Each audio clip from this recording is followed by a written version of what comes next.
Pernah nggak sih lo ngerasa hidup itu berat banget? Kayak tiap hari ada aja masalah yang datang. Baru selesai satu, udah datang lagi yang baru. Kadang kita sampai mikir, hidup kok isinya penderitaan mulu? Nah, ternyata konsep ini bukan cuma keluhan kita doang. Dua aliran filosofi besar, Buddhisme dan Stoicisme, juga punya pandangan mirip soal ini.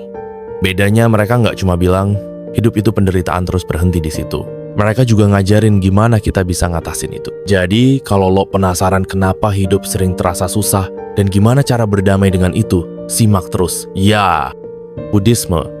Penderitaan itu kenyataan, tapi bisa dikendalikan. Dalam ajaran Buddha, ada yang namanya 4 kebenaran mulia.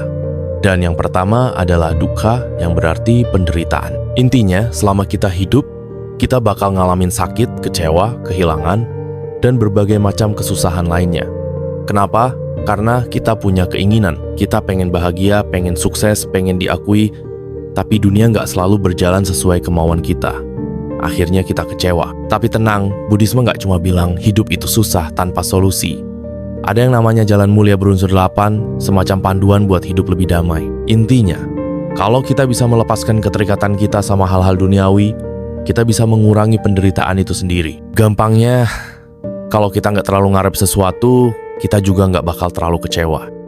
Stoicisme, terima yang nggak bisa dikontrol, fokus yang bisa dikendalikan. Kalau Buddhisme ngajarin kita buat melepaskan keinginan, Stoicisme ngajarin kita buat membedakan mana yang bisa kita kendalikan dan mana yang enggak. Menurut para filsuf Stoik kayak Epictetus dan Marcus Aurelius, sebagian besar penderitaan kita datang dari cara kita bereaksi terhadap sesuatu. Misalnya, lo kehujanan di jalan. Itu kejadian di luar kendali lo. Tapi, kalau lo kesel, marah, atau mengeluh, itu datang dari dalam diri lo sendiri. Stoicisme ngajarin kita buat menerima hal-hal yang gak bisa diubah dan fokus pada respons kita sendiri. Dalam kata lain, kalau lo gak bisa ubah situasinya, ubah cara lo ngelihatnya. 3. Jadi, hidup emang menderita? Iya, hidup itu pasti ada penderitaan. Tapi, itu bukan berarti kita harus terjebak dalam penderitaan itu. Baik Buddhisme maupun Stoicisme ngajarin kita buat lebih bijak dalam menghadapi kehidupan. Buddhisme bilang, kurangi keterikatan, biar nggak gampang kecewa. Stoicisme bilang, fokus sama yang bisa lo kendalikan, biar nggak capek sendiri. Kuncinya ada di cara kita menyikapi hidup. Kalau kita bisa berdamai dengan kenyataan dan belajar ngontrol diri, penderitaan nggak bakal terasa seberat itu.